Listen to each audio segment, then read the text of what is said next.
A review session this Thursday, but there will be Math Science Resource Center. I will be traveling, but I will be available by phone, email, Skype, carrier pigeon, whatever way you can try to find a way to send me a message. I will try to respond in a reasonable amount of time. Today is an exciting day. We get to see some math terminology that if you continue to real analysis or economics will become very important. Since most of you are not, I will not spend too much time on the terminology. I just want you to have a sense of what's out there. What language do we need to make calculus rigorous? Then we will talk about some properties of limits, which are hopefully things you've seen before. And then we will prove 50% of the material in the class in less than a minute. It took 54 seconds in 10 o'clock. I'm hoping to get under 50 today. All right. So section 12.3, notation. So in one dimension, when we want to study a function, we try to localize it near a point. And so we considered intervals. So we had open intervals in one dimension. And so maybe it was the interval AB, which was the set of all x such that A is less than x is less than B. Or maybe we write it more symmetrically, A minus R, A plus R, as the set of all x, A minus R less than x less than A plus R.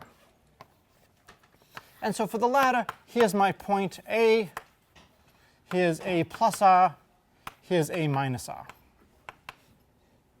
And the open interval is all these points in the middle. So again, whenever you do something in multivariable calculus, you want to try to figure out what are you generalizing from one variable. So in one variable, we talked about how we approached a point. In several variables, we can approach a point in more ways. So we have what's called the open ball or disk, or if you're British, disk with a C, all the same. And we write the disk about the point x naught. Let's see, I want to make sure I do the same as the notes. Okay. It's two different notations. Either one works. The disk of radius r about a point x naught is the set of all points x such that the distance from x to x naught is less than r. So in two dimensions, it would look something like this. Here's my point x naught. Here's r. Do not include boundary. In three dimensions, it would look something like this, some kind of sphere. And then past this point, we've left what I can draw. So imagine an interval. In some sense, we're just spinning the interval around in two dimensions, and then sweeping that out again in three dimensions. This leads to the concept of an open set. So U is open if for all x in U, there is an R such that the disk of radius r about x is contained in U. So I'm not going to do too much with open set notation, but I want you to be aware of what is the language you need to make calculus work. So imagine I give you, some funky set like this. So this would be an open set. If I take a point over here very close to the boundary, can I take a large r or a small r? So I want my ball about the point to be entirely contained in the region. Can I take a very large r? What would happen if I took a huge r? I would exceed the region. So I have to take a small r. And I look, well, if I take half the distance from the closest point, I can draw a small little ball, and I'll be entirely contained in my region. Over here, I could take a much larger r. That would still work. So the value of r that you take could depend on where you are. But you're open if no matter what point you're at, you can draw a small ball about that point and stay entirely in the set U.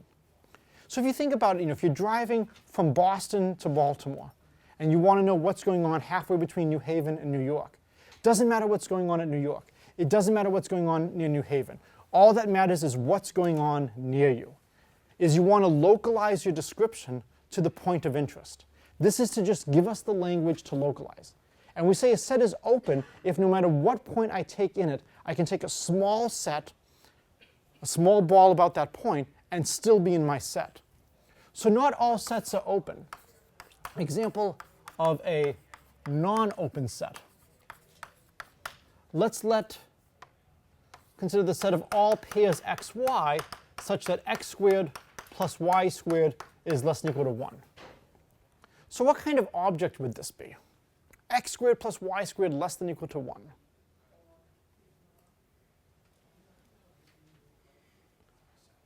Circle. And so do we have the boundary of the circle or not? We do, because we have less than or equal to. So I'm going to have a circle of radius r, and I include the boundary. And here's the point 0, 0. So I claim that this set is not open. So if it's not open, there has to be some point where if I try to draw the ball about that point, some of it is going to be inside the region, some of it's going to be outside. Where do you think I should draw the point to see this trouble? Where do you think I should choose my point to be from? Yes? Anywhere on the boundary. Doesn't matter where. No matter what disk I try to draw over here, some will be inside and some will be outside. So the closed circle where I include the boundary is not going to be an open set. Okay, so this is essentially all I want to do in terms of the notation. If you want to see more, I'm happy to talk to you. I've put in the handouts that I've posted online the description of the other terminology. And so if you're going to continue in mathematics or economics, you might want to read that. But for the most part, your notion of what an open set is, as long as you just say, I just think of a little ball, that's all you need to do. Is we're localizing to balls which are easy to study. Okay, so now we're going to move to limits. So everyone should have seen limits at some point because you've taken Calc 1 and Calc 2. And Calc 1 is all about a key limit, the limit that leads to the derivative. And so what I want to do is I want to quickly review some properties of limits. So the first is the sequential limits. So given a sequence xn, n goes from 1 to infinity, we say the limit as n goes to infinity of xn is L if xn minus L goes to 0 as n goes to infinity. How many of you have seen epsilon delta proofs before? Okay, so about the same as the previous class. You can make this subject rigorous. And when I say, well, what does it really mean to say goes to this as this happens? I'll talk a little bit about this when we go to limits of functions. For the most part, we're not going to get into the epsilon delta notion of a limit. If you want to see this again, I'm happy to talk to you. I've put something about that in the notes which I've posted on the web, but I want to just do an informal notion of limits. And we all have a pretty good informal notion of limits. What does it mean for xn minus L to get to 0? Well, as n gets very, very large, this distance gets very, very small. And what it means is you give me a tolerance, and I can find an n such that I'm within that tolerance. So given a tolerance epsilon, there is an n which may depend on epsilon such that if n is greater than n, then xn minus L is less than epsilon.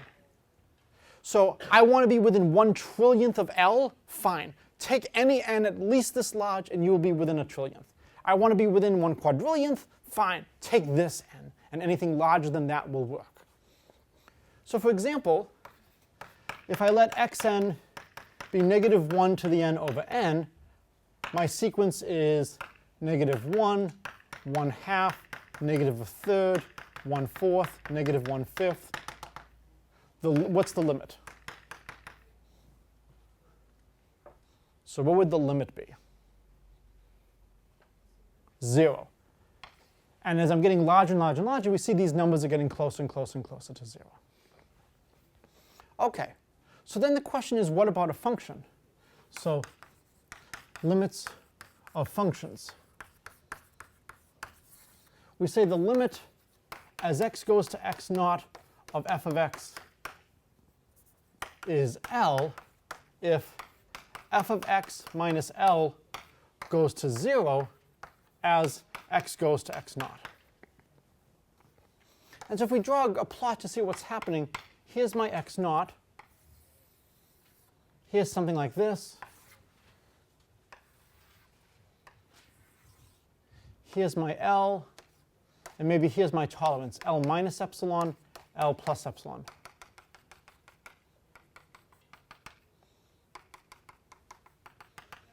And let's say that this is 3 units and this is 1 unit.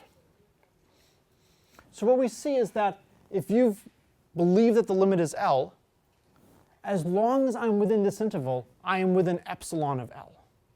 If I were to shrink epsilon, if I would make epsilon smaller, then this interval would compress.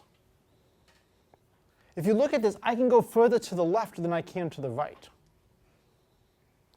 And so if I wanted to talk about being within epsilon of L, I could go 3 units to the left and I'm safe. I can go 1 unit to the right and be safe. So I would say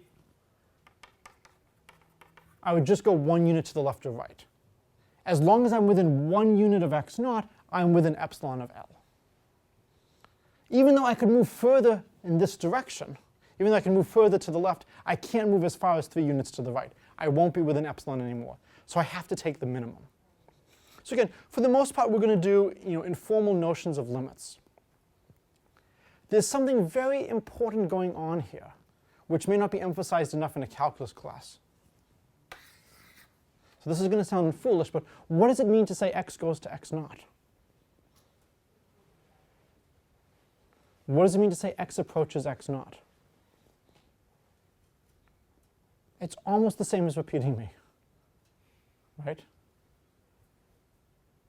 There's something special that we are not allowing to happen. Yes? You're not allowing x be x naught? Excellent. Send me an email.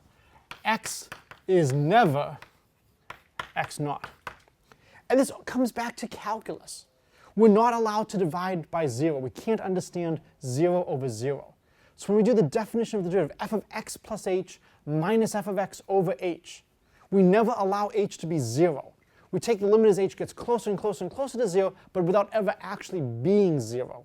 It's the same thing here. X gets closer and closer and closer to x naught without ever being x naught. So if I was trying to calculate if this limit exists, if I were to change the function, would the limit exist in this case? Yes. As I approach from the left, I get this value, I get L. As I approach from the right, I get this value. This is annoying, right? The limit exists at this point, but the function is not continuous. So we introduce a new terminology. We say f is continuous at x naught if the limit as x goes to x naught of f of x is f of x dot. So not surprisingly, this is a property we want our function to have. As soon as you have continuity, you have lots of nice things. How many of you have ever used Easy Pass or one of the other Fastlane, whatever? There are some places now where they record what time you hit a toll booth and what time you hit the next toll booth. What can the cops now do? They can check and see if you've been speeding. And so some people have actually gotten tickets for speeding, even though the cops have never observed them speeding, because there's no way they could have made it from this point to this point without having their average speed at least this large. So this is an interesting application of continuity. You cannot somehow jump over distances in no time. And so the cops really are able to use this to give people tickets. So it's an interesting question, can someone be given a ticket when they can't be observed? When they're not observed speeding? In some places the answer is yes. Okay, just a little warning so you get something out of this course no matter what. Okay, so now we have the notion of limits. So what we're going to do is I'm going to quickly review the basic limit laws. You've hopefully seen them in calculus.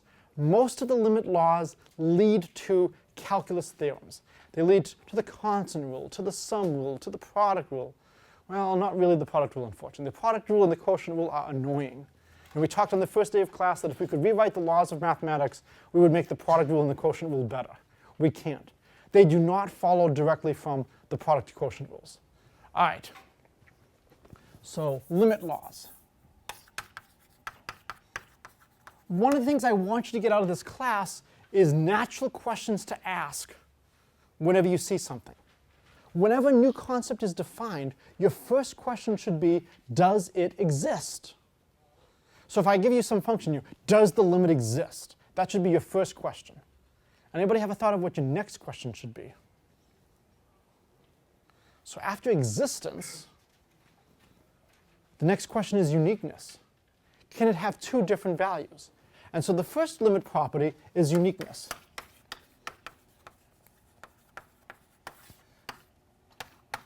If the limit as x goes to x naught of f of x equals L, and the limit as x goes to x naught of f of x equals m, then L equals m. And if you think about this, what is this saying? As I get closer and closer to x naught, I'm getting closer and closer to being 5 miles from home, and I'm getting closer and closer and closer to being 10 miles from home. You can't simultaneously be 5 and 10 miles from home.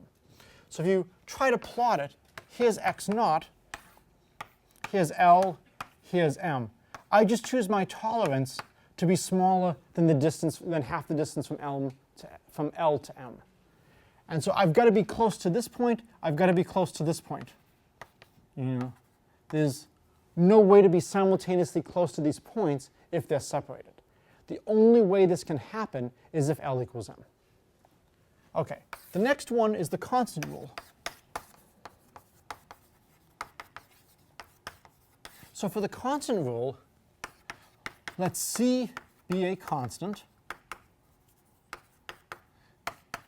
if the limit as x goes to x naught of f of x equals L, then the limit as x goes to x naught of c times f of x is what?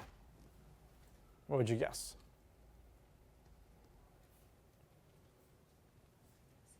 CL. Think of this as converting meters to feet. Actually, no one would ever do that. You convert feet to meters. Right? All I'm really doing is I'm rescaling my numbers. So if you want to draw a picture, maybe here's my point x naught, here's my function f of x, here's my value L, and now maybe I'm multiplying by 10. And so this is going to be 10 times L. This is the function 10 f of x.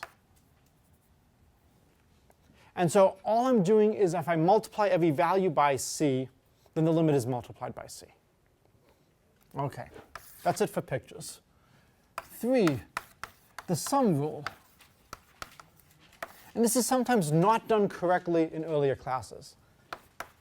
If the limit as x goes to x naught of f of x equals L, and the limit as x goes to x naught of g of x equals m, then the limit as x goes to x naught of f of x plus g of x equals what?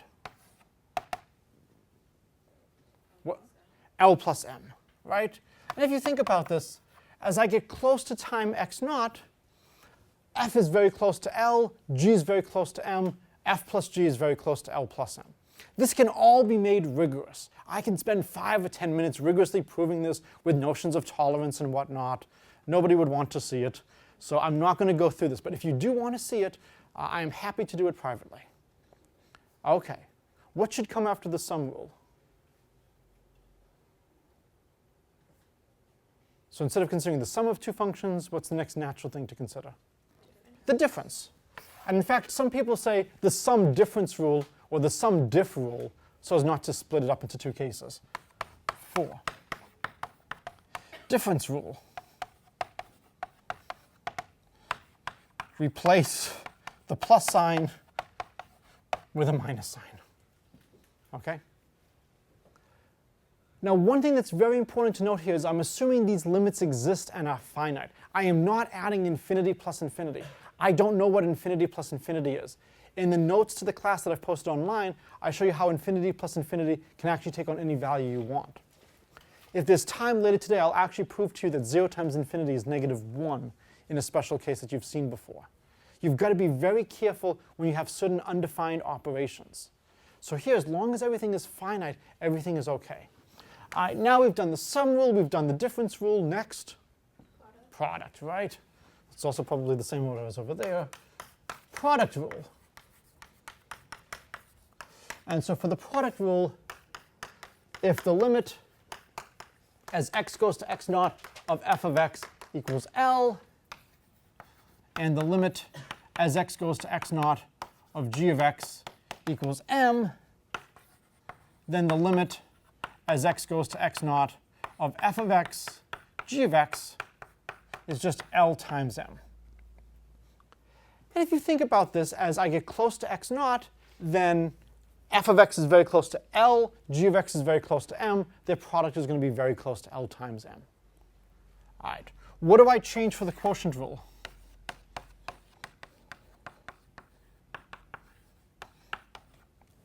So I changed the plus to a minus for the difference rule. What do I do for the quotient? Okay. Change multiplication to division. Yes? Yeah, it's tough for me to count. All right. This is being recorded. My daughter got up far too often last night. And I went to bed far too late, and that's not a good combination. All right. Change multiplication to division. Anything else? Yes? M cannot equal 0. Thou shalt not divide by 0 in a math department. There are other departments for people who like to divide by 0. Physicists actually learn how to divide by 0 very well.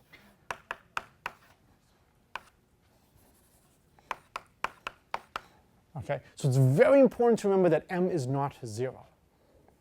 If m is 0, then this is not a well-defined operation. All right, so far all the stuff I'm doing is things you've hopefully seen before in your calculus class. There's a new limit law that we need now. It's the component-wise. All right, so 7, component-wise.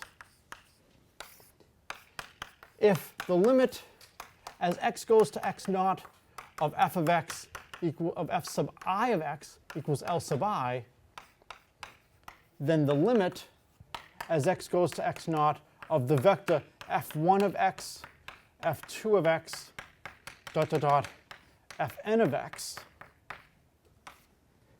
is L1, L2, Ln. And to see this, if you just look at the first component gets closer and closer to L1, the second component gets closer and closer to L2. If you give me a certain tolerance, I just have to make sure x is close enough to x naught so that this is within tolerance. And then I have to make sure x is close enough to x naught so that the second one is within tolerance. So I just take the minimum of all of them. So if each component is converging, the vector is converging.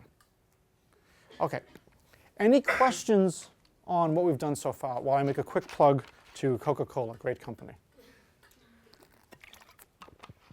Any questions on what we've done so far? There's a huge advantage to being the professor right now as opposed to being in the audience and writing notes.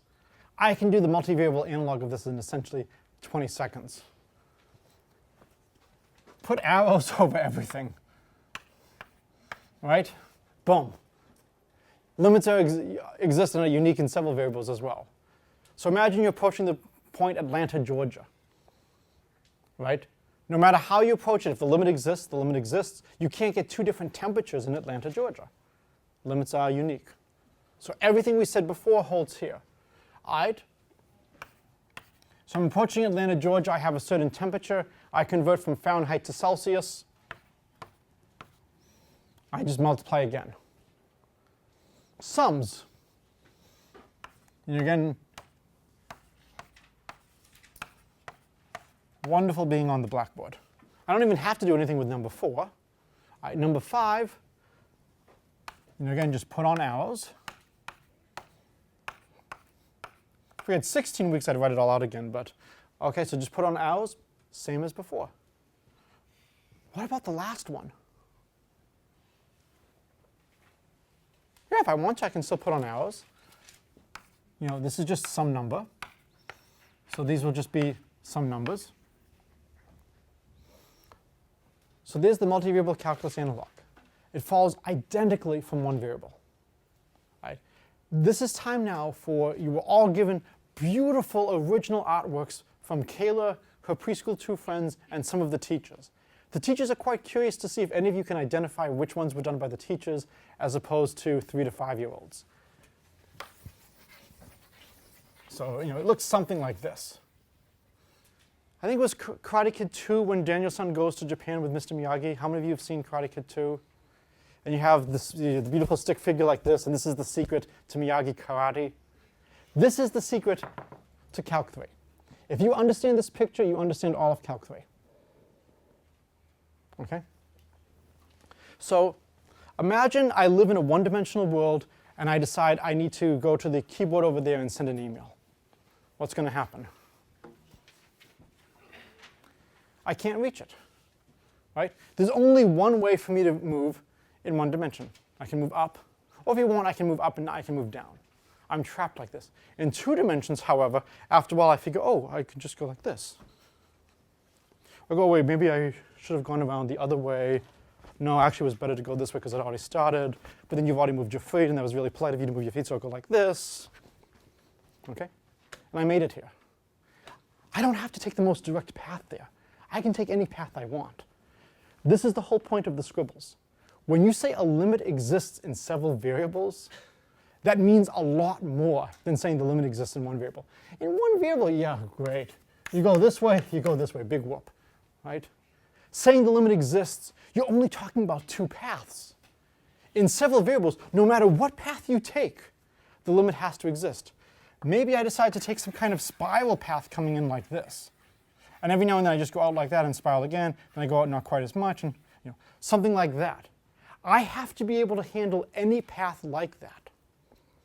This shows you that in some sense computing limits could be a lot harder in several variables. You have to be able to approach any path. There are functions where the limit exists along certain paths but not along other paths. Or the limits depend on the path you take to get to the point. This becomes very annoying. So let's do a few examples. So let's say I give you the limit as xy goes to 2, 3. I can't remember exactly what I gave them earlier. 2x squared plus 3xy over x plus 8y. What's the only thing that scares me in something like this? The bottom equaling 0. So if x equals negative 8y, I'm terrified. Fortunately, 2 does not equal negative 8 times 3. So the denominator is not going to be 0. So the numerator is approaching 2 times 2 squared plus 3 times 2 times 3, 4, so that's 8. 9 times 2 is, I think, 18. So if I'm doing the addition right, I think I'm getting 26.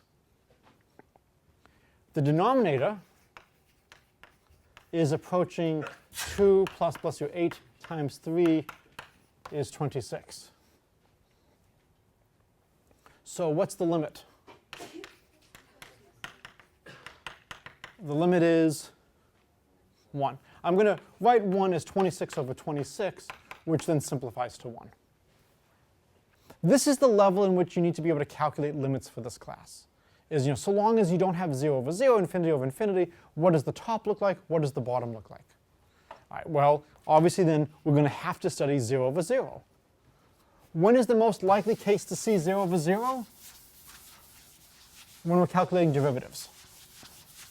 So before we do that, I want to show you a nice way to handle 0 over 0 in some special cases. And so consider the following. The limit as xy goes to 0, 0, x to the 4th plus y to the 4th over x squared plus y squared. All right, what does the numerator go to? And the denominator. So we're in trouble. We can't use the quotient rule. We were able to use the quotient rule before because we had 26 over 26. 26 is not 0. We can just take the quotient. Okay? So how would we handle something like this? Well, we talked about polar coordinates last class. If I write x equals r cosine theta, y equals r sine theta, so these are the polar coordinates, then if xy goes to 0, 0, what does this mean about r and theta? So if xy goes to 0, 0, what do you know about r and theta? Anybody have any thoughts?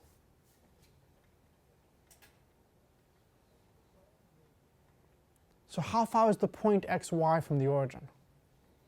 If I write it as cosine theta, r sine theta, what's its distance from the origin? Yes? R equals 0. So it's not r equals 0, r goes to 0. So if xy is going to 0, 0, this becomes r goes to 0, and theta does whatever it wants.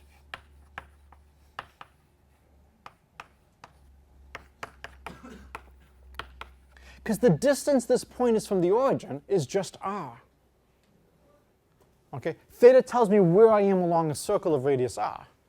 But if I want to know how far am I from the origin, the point xy, if I write it as r cosine theta, r sine theta, is just r units from the origin. So if xy is going towards 0, then r has to go to 0. I don't know what theta is doing. So unfortunately, I have to consider any possible variation of theta. But for a lot of problems, it's going to be very clear what will happen. So we now have the limit as r goes to 0, theta is free, r to the 4th cosine to the 4th theta plus r to the 4th sine to the 4th theta over r squared cosine squared theta plus r squared sine squared theta. Okay. What's your first instinct when you see this? Cancel the r's. Okay. My first thought was actually something a little bit before canceling the r's. Yes? The bottom would be r squared. The bottom is r squared. So I am a huge fan of Henry David Thoreau. And one of his greatest writings was Simplify, Simplify. It's of course a little bit redundant. You could just say simplify, but I think he wanted to really drive home the point. To me, he's the patron saint of mathematics. When I was at Brown, somebody who donated a lot of money to Brown was a David Thoreau fan as well. He found his Harvard math book from when he was an undergraduate. And so I actually have, in my possession, his scribbles in his math book. It wasn't bad, but it was better for him. I think he made the right decision. He is the patron saint. Before you do any calculation, ask, can I simplify it first and make my life easier? The denominator is r squared cosine squared theta plus sine squared theta is just r squared. And now we cancel the r squareds, and we get the limit as r goes to 0 of, I'm going to factor out r squared cosine to the 4th theta plus sine to the 4th theta. So this is just algebra. So after we do some algebra, this is what we get. And now r goes to 0, theta is free. All right, well, if r goes to 0, what happens to r squared? It goes to 0. In fact, it goes to 0 even faster. Bless you. The question is, what about this cosine to the 4th theta plus sine to the 4th theta? The value of that's going to depend on how theta goes. If theta is constant, it's a constant number. If theta is spiraling around, this could be changing. What's the smallest value this could be? So smallest is what? How small could cosine to the 4th plus sine to the 4th be? Just give me some number that it's always greater than or equal to. Could it be negative 10? If I raise something to the 4th power and something else to the 4th power, these have to be non-negative numbers. So what's the smallest the sum can be? 0. What's the largest it can be? I'm sorry? Not 1. It might be 1, but I'd have to really think about it. 2. I'm definitely safe with 2. I might be safe with 1. I think I'm safe with 1, but I would have to actually roll up my sleeves and do work, which I don't want to do. This is one of the reasons I love being a mathematician. The largest cosine lives between -1 and 1. Its fourth power is at most 1. Similarly, the fourth power of sine is at most 1, so their sum is at most 2. Almost surely it's not as large as 2. The only way it could be 2 is if both of these are 1 at the same time. That doesn't happen. So your guess that it's at most 1 I think is correct. I believe that cosine to the fourth plus sine to the fourth is at most 1. But I would have to work to prove this. This is what I love, is all I need is some bound. As long as I know that this is at most a finite number, this is going towards 0, this is at most 2, so their product is at most 2 times r squared. So the product has to go to 0. And so we get that the limit has to be 0. So this is a wonderful application of polar coordinates. It allows us to handle problems like this in a very nice way, and we don't need to do the full detail of what is happening with this cosine to the fourth theta plus sine to the fourth theta. Okay, any questions on what we've done up till here? So we've done a lot today. We reviewed the notion of limits, which hopefully you've seen in Calc 1, Calc 2. We've seen some applications. We've seen how to compute them. We've seen the polar trick. Yes? Back to that equation, does it even matter where cosine and sine go if r squared goes to 0? Well, what if this somehow was growing? What if this was getting larger as r got closer to 0? Okay. So that would be the problem. I just need some bound to say that as my path gets closer and closer to the origin, that this quantity here can't get too large. And that's where I just need to know it's at most 2. Any other questions about this? Okay, does somebody have a stopwatch, preferably with a second hand, or the ability to watch seconds? Anybody have a timer? Okay, so we're going to try to do 50% of the course in 1 minute or less. So it took 54 seconds in the 10 a.m. section. And my hope is we should be able to do it in less time here, because I've now practiced it. All right. So I am going to allow myself to at least write the section number up ahead before I start. All right. Section 12.4, partial derivatives. And actually, I'll take a fresh piece of chalk to help a little. Yeah, there we go. OK. Ready? Partial derivatives, 50% of the course in 1 minute or less. On your mark, wait. I'm sorry, I overset it. Oh, great. No. I mean, I'm not at Olympic levels yet, so OK. On your mark, get set, go. The partial derivative of a function f of variables x1, x2, ... xn with respect to xj is df. dxj is the limit as h goes to 0, f of x1, xj plus h, xn minus f x1, xn divided by h. And recall, I'm being redundant, this, the partial derivative of f with respect to xj. All right, done. Is that it? Yeah, that's 50% of the course. 45 seconds. Yeah. I don't know why it took me 54 seconds. And so I mean, this is really even redundant writing this. Yes? What is WRT? With respect to. So I am cheating a little bit. So WRT is with respect to, WLOG is without loss of generality, or as one of my friends said, without loss of generosity. We've never let him live that one down. This is 50% of your course, calculating derivatives. So for example, let's say I give you f of x is 3x squared plus pi times x. Can someone tell me what df dx is? You should all be yelling this out or you're going to have trouble. There we go. 6x plus pi. All right? The way partial derivatives work is imagine every variable is fixed, but the variable you care about. And only that variable is moving. So now, let's say f of x, y, z is going to be x squared y plus xz. df dx. So here I use the English d. Here I use the Greek delta. And I'm using the delta to remind us that it's a partial derivative. I'm only letting some of the variables change. I'm only letting part of the variables change. So what would be the derivative of this function with respect to x? So I'm treating y and z as if they're fixed numbers. So what would it be? 2xy plus z. What about df dy? What would that be? It would just be x squared. And last and least, df dz.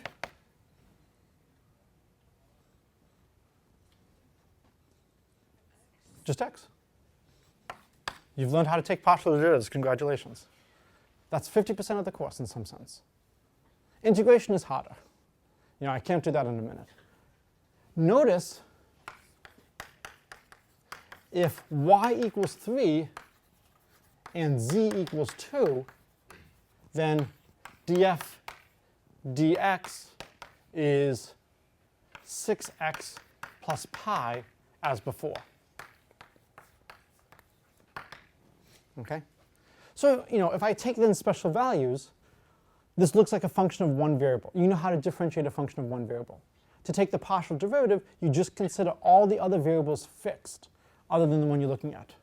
So if asked to find the partials, find df dx, df dy, and df dz. Of course, instead of using x, y, z, I could use x1, x2, x3. It's better to use x1, x2, x3 if you're doing an n-dimensional function. What letter comes after z? I don't want to deal with stuff like that. If I want to talk about a general thing, it's very easy to say x sub I or x sub j is the general term. Right? So this is partial derivatives. Now, if you think about it, one of the points of today's class was this notion of a limit. And so you should always be thinking of, the Cam Kaler scribble now like this, right? All these different ways of approaching a point. When we take partial derivatives, what are we doing? How are we approaching the point in these partial derivatives? I'm sorry? Is it from only one dimension? From only one dimension, from only one direction. So df dx is basically approaching parallel to the x-axis. df dy parallel to the y-axis. df dz parallel to the z-axis. So the partial derivatives are from special approaches. So when we talk about a limit existing, the limit is supposed to exist no matter how we approach. Here, we're approaching in very special ways. Parallel to the x-axis, parallel to the y-axis, parallel to the z-axis. So the question becomes, when is it enough to say that these limits exist to then get that the limit exists no matter how you approach? So we want to generalize the notion of what does it mean for a function to be differentiable? So this is the big question. So the question, what does it mean for a function to be differentiable?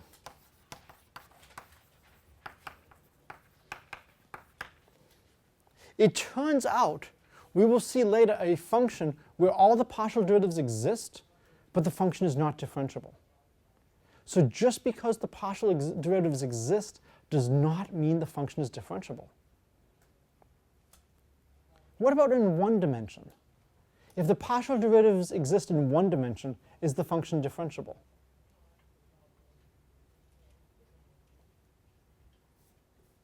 So I see you nodding your head. So why would the function be differentiable? Do you want to try it? In one dimension. Well, there's only like a limited amount of ways they can approach the point. Right, in fact, not only the limited number of ways is basically one way. You go left, you go right, that's it. So in one dimension, if I tell you the partial derivative exists, that's great. There's only one way to approach. So in one dimension, knowing the partial derivative exists is fine. In several dimensions, knowing the partial derivatives exist is not enough. You need more information. It turns out if the partial derivatives are continuous, then the function is differentiable. So we'll have to figure out exactly what does it mean for a function to be differentiable.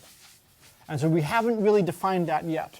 All we've defined is these very special limits. And these special limits are called the partial derivatives. Somehow we want to put the partial derivatives together and build up the derivative of the function.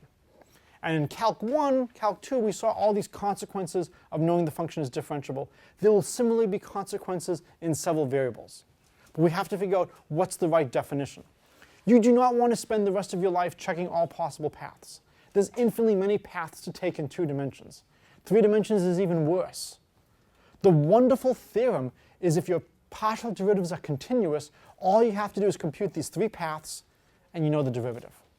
3 paths I can handle. 3 paths, that's a small enough number that I can do.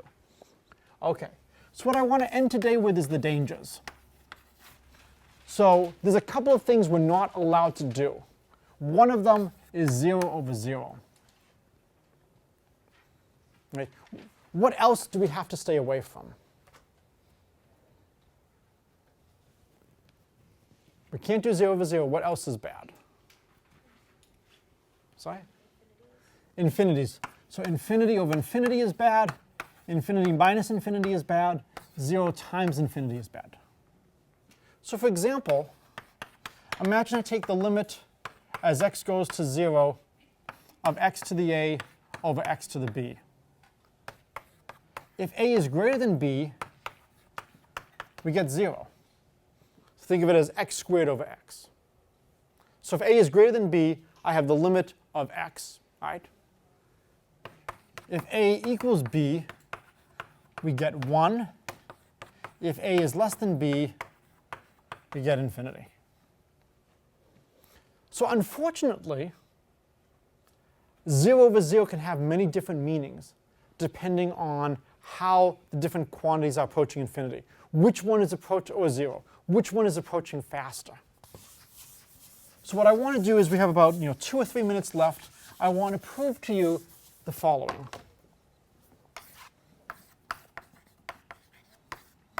0 times infinity equals -1. Right? Here's the proof. I need you to recall a fact from algebra. So imagine I have 2 perpendicular lines. This has slope m1. This has slope m2. Does anybody recall what the product of the slopes of perpendicular lines are? One of the nice forgotten facts. Almost. -1. One way to test this is if you remember, it's 1 or -1, I forget which. Take the 2 45-degree lines. Take y equals x and y equals -x. And if you check it on a special case, then you'll see, oh, the product is -1. One way to prove this is, imagine I draw a giant circle of radius 1. Then this point has coordinates cosine theta, sine theta. This point over here will have points cosine theta plus pi halves, sine theta plus pi halves. And now you can write down what the slopes are. You can do the algebra, and you'll see that the product of the slopes is -1. All right. What's the slope of the x-axis? 0. What's the slope of the y-axis? Indeterminate or infinity. What's infinity times 0? -1, right? If I take 2 lines that are perpendicular, the product of the slopes is -1, -1, -1, -1, -1, -1, -1, -1. They're aligned with the coordinate axes. It's undefined. -1, -1, -1, -1, -1. So what's the right way to define 0 times infinity in this case? -1. So in this case, the right definition of 0 times infinity is -1. So what I want to do here, the whole reason I'm doing this example, it's not because we had 2 minutes left today. It illustrates a really good point, that when you have these indeterminates, depending on the structure of the problem, you can get different answers. And here, the natural way to interpret 0 times infinity is -1. You've got to be careful with these expressions. These expressions are very delicate. They have to be analyzed very carefully. Okay, if you haven't picked up your homework, please do so. If you haven't handed in new homework, please do so. Remember to include your name and